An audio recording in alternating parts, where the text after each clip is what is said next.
Perang Padri merupakan peperangan yang terjadi di Sumatera Barat, tepatnya di wilayah Kerajaan Pagaruyung pada tahun 1803 sampai 1838. Perang Padri awalnya terjadi karena adanya perbedaan prinsip mengenai agama antara kaum Padri dengan kaum adat.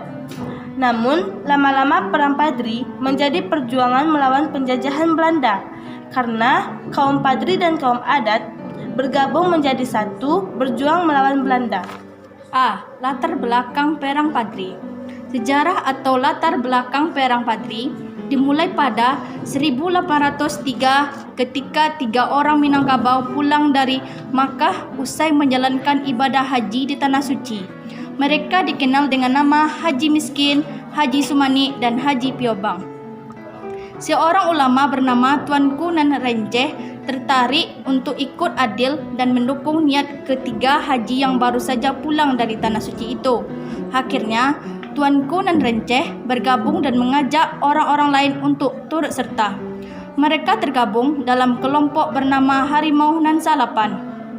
Harimau Nan Salapan meminta pemimpin Kesultanan Pagaruyung, Sultan Arifin Moningsyah, dan kerabat kerajaan bernama Tuanku Lintau untuk bergabung dan meninggalkan kebiasaan adat yang tidak sesuai dengan syariat Islam. Yang di Pertuan Pagaruyung tampaknya kurang sepakat. Sultan Arifin Moningsyah masih tidak ingin meninggalkan tradisi atau kebiasaan yang telah dijalankan secara adat sejak dulu di Minangkabau. B. Kronologi dan tokoh Perang Padri. Peperangan antara saudara di ranah Minang tak terelakkan.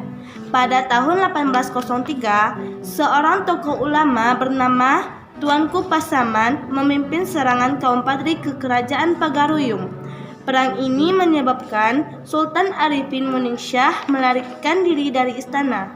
Pada tahun 1815, golongan Padri yang digalang Harimau Nan Salapan berhasil menyudutkan kaum adat. Di antaranya adalah Tuanku Nan Renceh, Tuanku Pasaman, Tuanku Rao, Tuanku Tambusai, Tuanku Lintau, Tuanku Mansiangan, Tuanku Pandesike, dan Tuanku Baramun. Lantaran semakin terdesak, orang-orang dari golongan adat meminta bantuan kepada pemerintah kolonial Belanda yang saat itu menjajah wilayah Nusantara termasuk Minangkabau. Tanggal 4 Maret 1822, pasukan Belanda yang dipimpin oleh Letnan Kolonel Raff berhasil mengusir kaum Padri dari Kerajaan Pagaruyung. Di Batu Sangkar, Raff membangun pertahanan yang bernama Fort Van de Chapellen. Tanggal 10 Juni 1822, pasukan Raff yang bergerak dihadang oleh laskar kaum Padri. Namun, Belanda berhasil melanjutkan ke Luha Agam. Pertempuran di daerah Baso terjadi pada tanggal 14 Agustus 1822. Kapten Govinet dari pihak Belanda luka berat dan akhirnya wafat pada tanggal 15 September 1822. Perlawanan orang Minangkabau, kaum Padri, membuat Belanda terdesak hingga akhirnya Belanda memutuskan kembali ke Batu Sangkar. Pada tahun 13 April 1823, Raff kembali menyerang ke daerah Lintau, markas pertahanan kaum Padri. Pertempuran ini menjadi sangat sengit hingga menyebabkan Belanda mundur pada 16 April 1823. Raff kemudian meminta Sultan Arifin Moningsyah untuk datang ke Kerajaan Pagaruyung. Tetapi pada 1825, Sang Sultan wafat. Pada tahun 1825, Belanda mengajukan gencatan senjata sembari meracik strategi licik berupa perjanjian masang. Belanda saat itu sangat kewalahan dan kehilangan banyak sumber daya untuk membiayai peperangan-perang lain.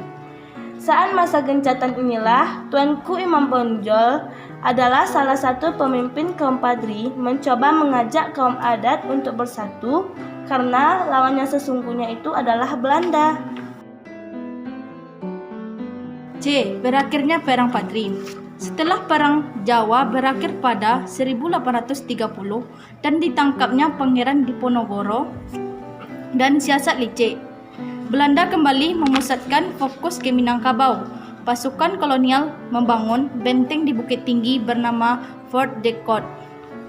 Pada 11 Januari 1833, pertahanan Belanda diserang oleh pasukan gabungan kaum Padri dan kaum adat.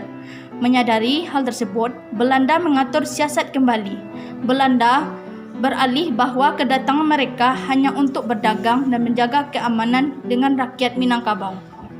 Lagi-lagi, Belanda menerapkan siasat licik yang berujung pada penangkapan Tuanku Imam Bonjol pada 1837 yang kemudian diasingkan ke Cianjur, Ambon, lalu di Minahasa hingga wafat di sana. Perang kembali berkorban. Kali ini Belanda lebih unggul dan pada 1838 berhasil menembus pertahanan terakhir rakyat Minangkabau di Dalu-Dalu yang dipimpin oleh Tuanku Tambusai.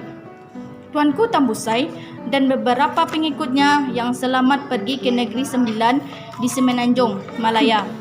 Kehilangan banyak tokoh pemimpin, kekuatan Minangkabau pun melemah dan Belanda pun berkuasa oleh memenangkan perang.